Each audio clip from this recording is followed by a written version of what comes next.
What up, guys? Darth Productions here, back with a brand new YouTube video. And today I'm gonna be doing my review on Invincible Season 3. So I just finished the last episode of Invincible Season 3, and guys, I loved it. I cried. I cried in the last season, bro, in the last episode of this season, bro. When he punched at it, when Conquest. Look, obviously there's gonna be spoilers for Season 3. So if you didn't watch Invincible Season 3, get the fuck out of here. Please. Alright? You're stupid if you think I'm not going to touch on spoilers in this fucking series. In this fucking video. So anyways, 3, 2, 1, spoiler alert, spoiler alert. Yeah, so Conquest is a big, like, since the last episode when it was like left in like that suspense, and like Mark Grayson, he just said invincible. He said invincible. Dun, dun, dun, dun, dun, dun, dun, dun. And he said, I just really want to hurt somebody. I want to hit somebody really, really bad. And then Conquest is like, haha, let's go. And then like, dude, in Conquest, the guy who voices Conquest is Negan, from The Walking Dead, and the guy who voice acts Invincible obviously is Glenn, Stephen Yeun from The Walking Dead. Yeah, bro, I thought that was so cool. I mean, amazing choice that they put Negan, the actor of Negan, which is Jeffrey D. Morgan, to be Conquest. I thought it was so fitting. And then I like how I'm just thinking about this now, but Stephen Yeun's character Invincible, he killed Conquest using his head, blah blah blah, and he just smashed his head together. It's funny because 9 years ago, his character died in The Walking Dead because his head was bashed in with a baseball bat, and now in this one, Stephen Yeun, Glenn, that same actor of Glenn, he died with getting his head bashed in The Walking Dead in the beginning of season 6, or no, season 7 actually, season 7, and then like Invincible, he kills Jeffrey D. Morgan's character, which is Conquest, with his head, like blah blah, and he smashed Jeffrey D. Morgan's character's head as revenge. Yeah, you killed me on The Walking Dead. Well, fuck you, motherfucker. I'm gonna bash you with my own head for what you did 9 years ago. I loved it, bro. It was amazing, man. Finally, Glenn got his revenge. Glenn got his revenge, bro. But low key, bro, fucking amazing episode. And then like when Conquest, like he just fucking killed Adam Eve for a second. She wasn't really dead, but she was about to die. He just like T-1000 her through the fucking chest and broke like half her fucking face. Like her teeth were sticking out and everything, man. Dude, I cried so hard in that scene. Like I cried a lot. And then like when Mark was all emotional and everything, man, bro, I cried.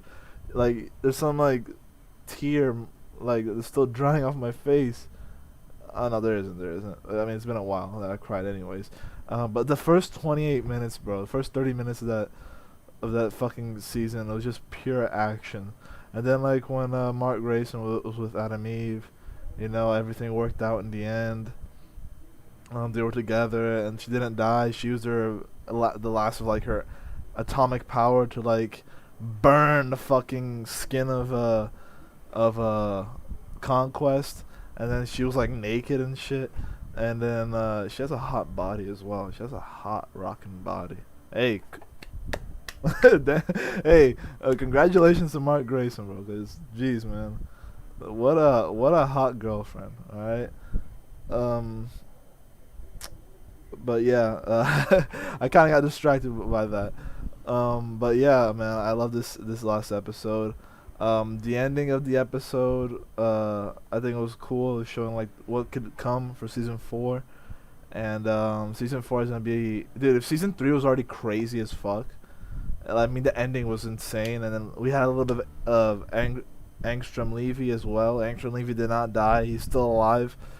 That motherfucker didn't die, bro. He didn't fucking die. Jesus, man. And then like, dude, like Conquest in the last episode as well. he just kept getting Mark Grayson and just dragging him through the entire fucking city. I don't know what city it was. I don't know if it was Chicago, if it was another city. Maybe it was like another city. I'm not sure. But bro, like, dude, every time Conquest fucking like threw Invincible into the fucking like city on the sidewalk to society and shit, like I felt bad for the people who live in that fucking city, bro. Like, dude, like they made 9/11 look like a fucking playground compared to what the fuck they did here. Like, dude, like I'm not trying to compare a real life tragedy to a fiction tragedy, right? It's superheroes and shit. But bro, like if you were to, if like that shit existed in real life, if Conquest like coming to Earth and like breaking building like 30 fucking buildings, like destroying it like without any fucking hesitation, bro, 9/11 would even be considered a tragedy. That's a fucking tragedy right there, my man. You know. No, I'm not. You know, it's just a series. I know it's fiction and everything. Rest in peace whoever died in 9/11. I'm just making a point. Like, dude, he caused like 50 9/11s right there, bro. You thought Omni Man was bad, killing all those people in that fucking train? No, that was okay compared to what the fuck he did. Dude, I mean, like, there was, and before that, like, an episode before, there was, like, I don't know, like, what, 15 Invincibles trying to take, from other 15 universes, trying to take over this one universe, you know? That shit was crazy, because of Armstrong Levy. Like, episode 7, episode 8, dude, that shit was crazy, bro. It was crazy as fuck. And if those two episodes were already crazy in, like, season 3, just imagine season 4, bro. With those, like, those Mars aliens. Those aliens that, like, you know, they mind control you. They brainwash you and shit. And then it got Battle Beast. And then it got, we still don't have, we still didn't get to see Thrag. Not yet. But I think Thrag, we're only gonna see him in like as a sneak peek in like season 4, bro. We're only gonna see like a little bit of Thrag in the end of season 4, going into season 5. So it's gonna take a little while until we can see Omni Man and Invincible teaming up. And I think by season 4, we're gonna have a reunited. It's gonna be like. In season 4, I think Omni-Man is going to reunite with Mark once again. And I think he's going to reunite with Debbie, Deborah Grayson, right? Like the mother of Mark Grayson and the ex-wife of Nolan. Dude.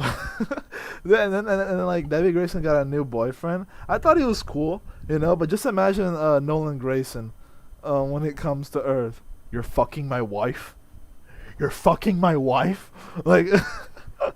Hey man, just imagine that shit, bro. Hopefully he doesn't kill him or anything. No, I don't think he's gonna kill him. Come on, he already did so much shit and he already felt bad for it. He's not gonna kill him, but it's gonna be like an awkward. It's gonna be awkward as hell. You know, that's for damn sure. And I think the homie that's going out on a date with her, with Debbie Grayson, he's gonna feel insecure as fuck. Like, god damn, man, this 6'2" mustache, gray-haired, gray-haired, having ass, 6'2" superhero ass, used to bang this my girlfriend. He used to bang my girlfriend. Like, dude, he's gonna feel insecure as shit.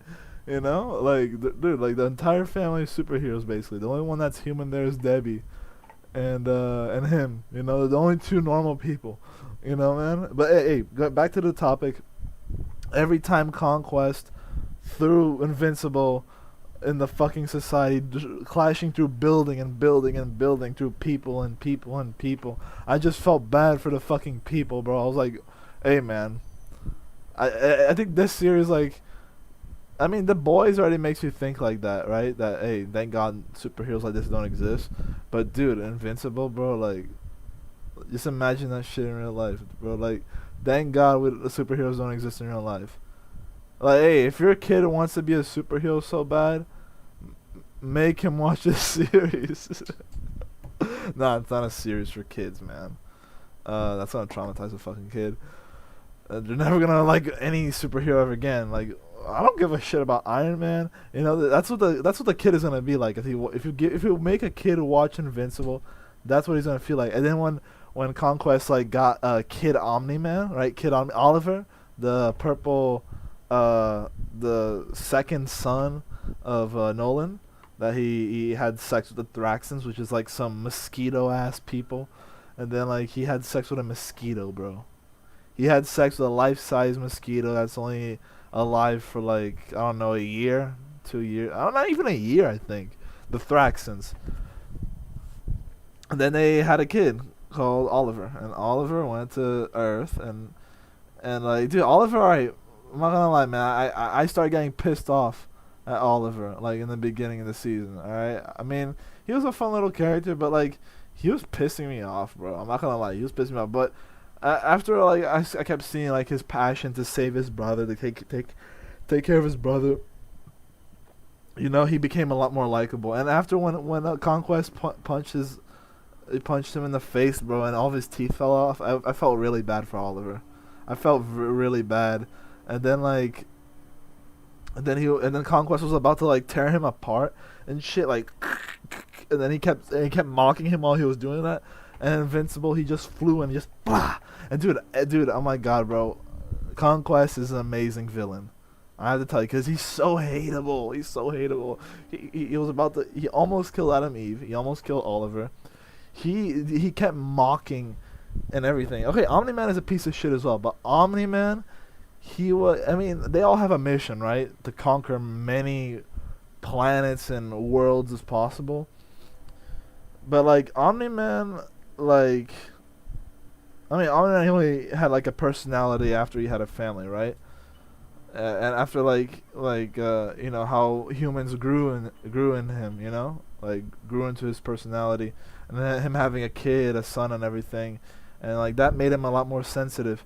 And that's, like, the human part that you see of Omni-Man. I mean, Omni-Man is not a perfect character. He's a killer. He killed a lot of people. And, but fuck, bro. Like, Conquest, he's just a sick fuck. Like, Omni-Man is a sick fuck as well, but Conquest, he just doesn't care. Like, Conquest is how old? He must be, like, Conquest must be, like, fucking over 7,000 years old, bro. Over 10,000 maybe. Like, 'cause he's old, right? So, like, the more Viltrumites age, the less they age, right? The stronger they get. So, like, if Omni-Man is, like, what, looking like he's 50, and he's, like, and Omni-Man is, like, 2,000 years old, like, he was born, like, before Jesus Christ was born or some shit.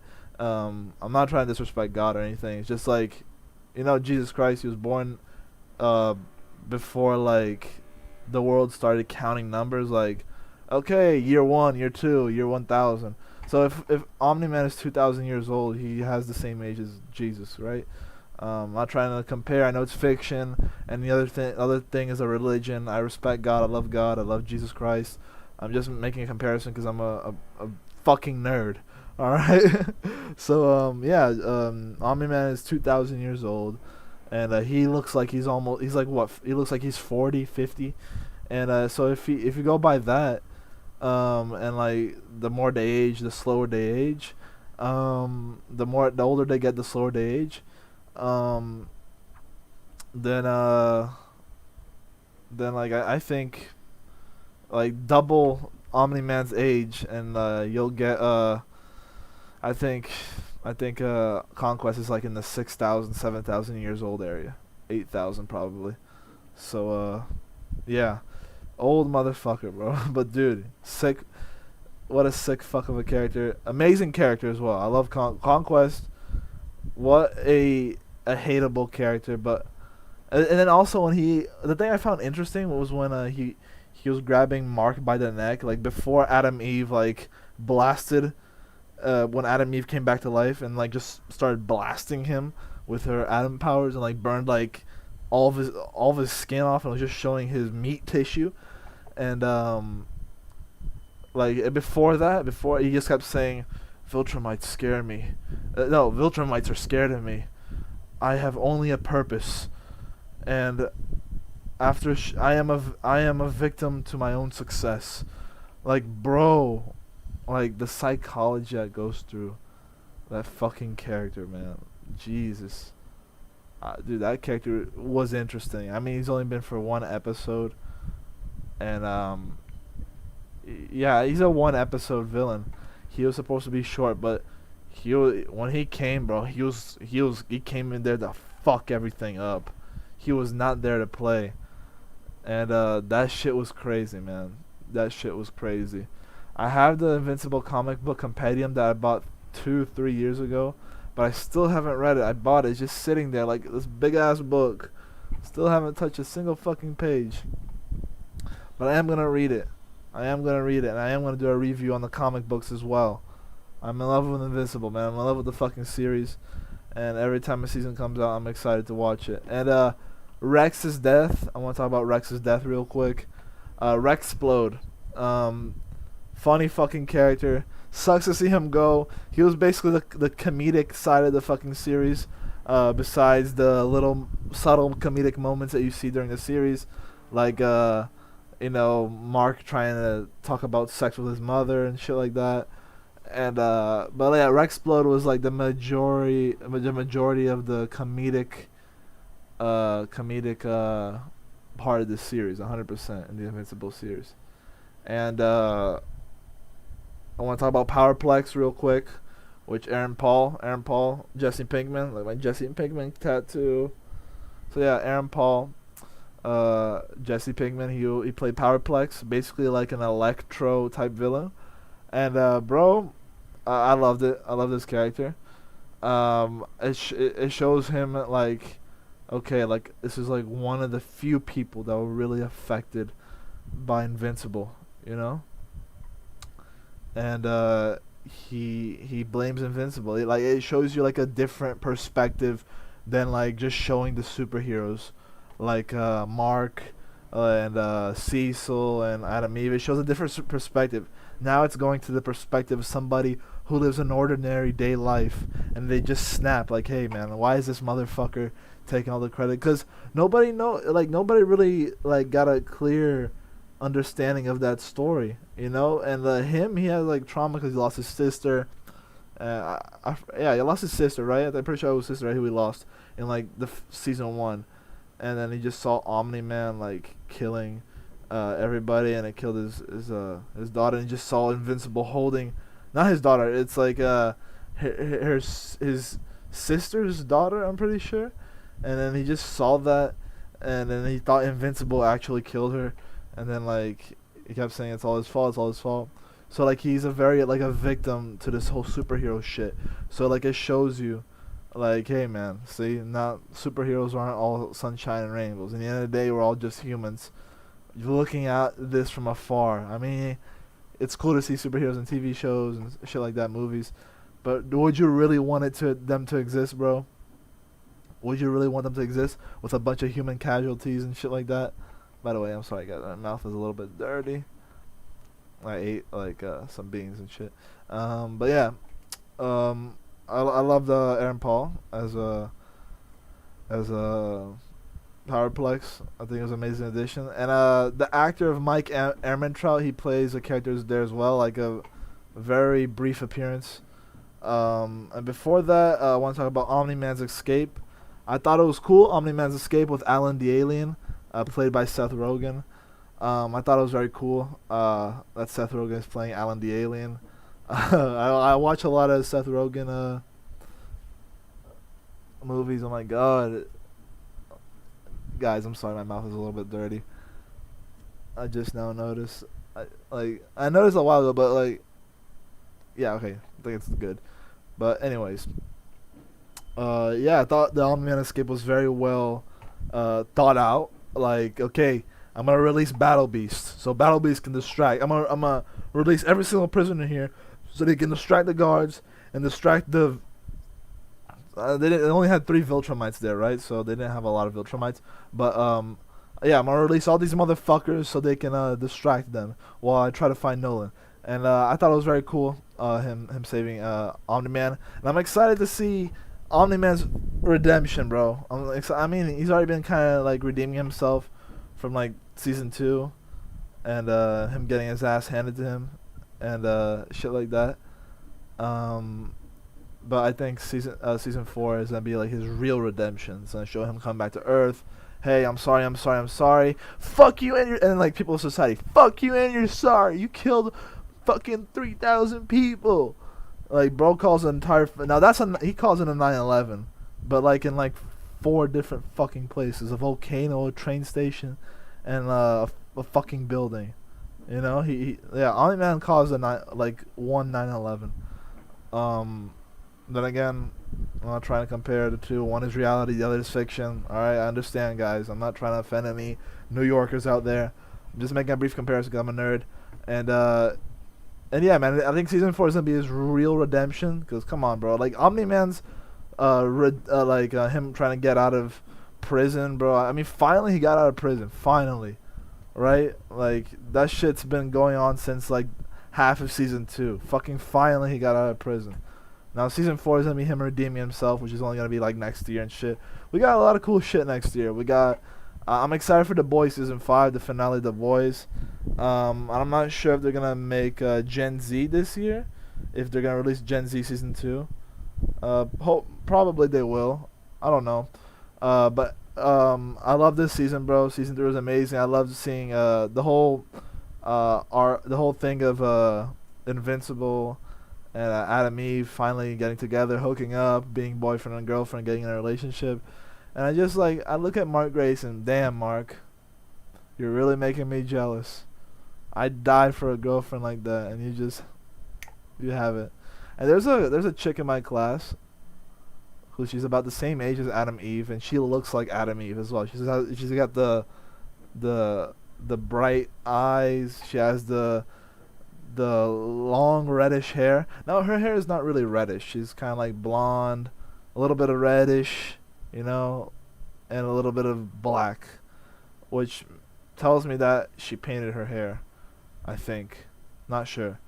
But she looks exactly like Adam Eve, like exactly. And I have a little bit of a crush on her, on my class. I keep looking at her like, wow, she's really beautiful. You know, like she's very beautiful. Maybe I'll ask her out one day. I'm not sure. I'm waiting for the perfect time.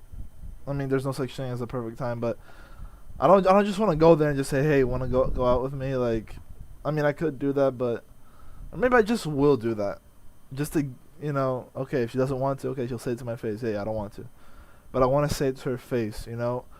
I have this thing, you know, I have like this group on my WhatsApp that's like everybody that studies in my college class, and like 2 of those women, I asked them out on a date through text, via text, which their numbers are there and everything. I'm very respectful about it. I go there, hello, excuse me, can I talk to you real quick?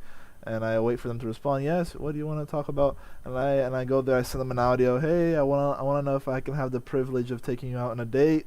I know this is kind of out of the blue, but I just like to go right to the point. And I want to say that I see on audios, but like through my body language, through my mouth, like physically saying, hey, can I take you out on a date?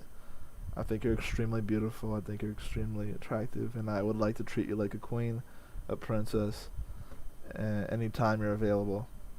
That's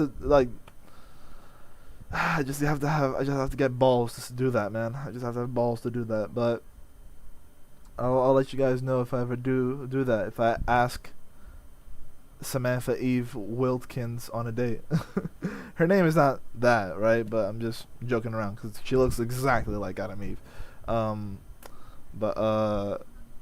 Yeah, man. I love this series. I love seeing Mark Grayson with him, finally with Adam Eve. You know, not like this, not fucking Rexplode or like, and I like that little rock guy's rock guy, that mob boss rock guy coming back.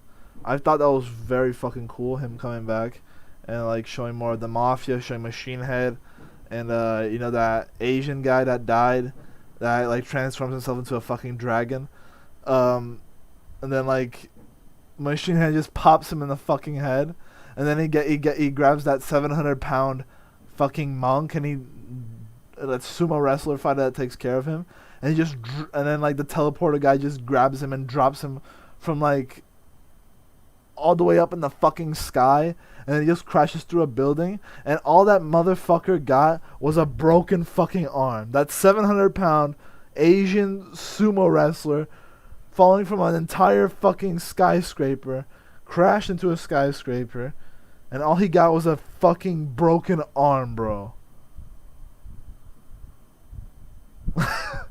Go fuck yourself.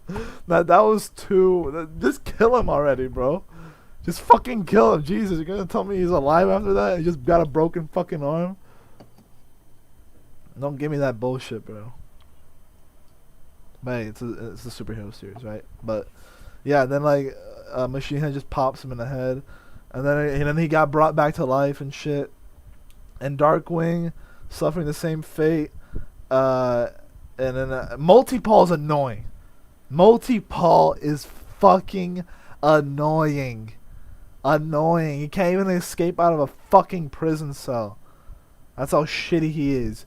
Bro had 3 opportunities to escape from a fucking jail cell. Alright, the first one wasn't his fault because his fucking team couldn't even get to him and get inside the actual jail cell because Oliver and Invincible came there before they can even get inside the prison cell. Second time, he created multiple... Alright guys, my fucking space just ran out. But hey, I'm back. Anyways, what I was saying is Multi-Paul. Multi-Paul, fucking annoying. Bro had 3 options to fucking escape. The first one, it wasn't really his fault, but he was excited about escaping finally. Second time, he created multiple versions of himself to try like squeeze open the jail cell, so just like bust open, and while Multi-Pauls fucking like fucking got their heads squished by because of the pressure, and then like he escaped, and then he failed miserably, and then a third time he escaped the fucking chain that the guards put on his neck so he can stop creating multiple versions of himself. Then a third time Adam Eve fucking the third time was the dragon that kept like destroying the fucking prison and shit, and then Invincible almost died from that fucking dragon, from that Asian prick, that not Asian prick, but that fucking that fucking, I don't know, man, that fucking mob boss, that Asian guy, that old guy that transforms into a fucking dragon. I forgot his name. Yeah, he almost killed Invincible because that fucking dragon does not die. It does not fucking die. No matter, you can even squish its head open and it'll regenerate like it's fucking Wolverine. So that's crazy, you know, that fucking dragon, that annoying ass dragon. And yeah, then like that dragon managed to break the entire fucking prison, where Multi-Paul was locked up, and then Multi-Paul tried escaping, and then Adam Eve like was like, and then like he was in Adam Eve's crosshair, and then Adam Eve just kept creating multiple like cinder blocks so he can be locked in there, and then like he just got locked up. So like, bro, that motherfucker needs to watch Prison Break, bro, because he's not cut out to fucking escape from prison. He sucks, bro. He sucks. He failed like 3 fucking times, basically. It's funny. It was funny as hell. But yeah, guys. That's that. That's my review on the Invincible series. I love this series. Sucks that it has to come to an end, but bro, I love the last episode. The last episode is amazing. I love the season 2. I love season 1. When season 1 came out, when it ended, it took a long ass time for season 2 to come out. It took 2021, 22, 23, 24. It took 3 years for season 2 to come out. So you can have a fucking idea. And then I was surprised that season 3 was coming out a year later. I thought they were gonna take 2 years to release that shit too. But no, apparently they're releasing 1 season every single year. So that's cool. I don't have to wait a long ass time for every new season to drop. So yeah, we're gonna get a new season, and every single year, and I'm excited for that. I'll do my review on season 4 when it comes out next year, and I will be doing a review on Daredevil Born Again as well. I got a lot of shit to say about that, man. A lot of shit. Not even like shit regarding this series, but shit regarding the fans talking shit about the series, which I don't fucking understand. But anyways, that's gonna be for another video. Hope you guys enjoyed this video. Drop a like, comment, subscribe, and I'll see you guys next one. Peace.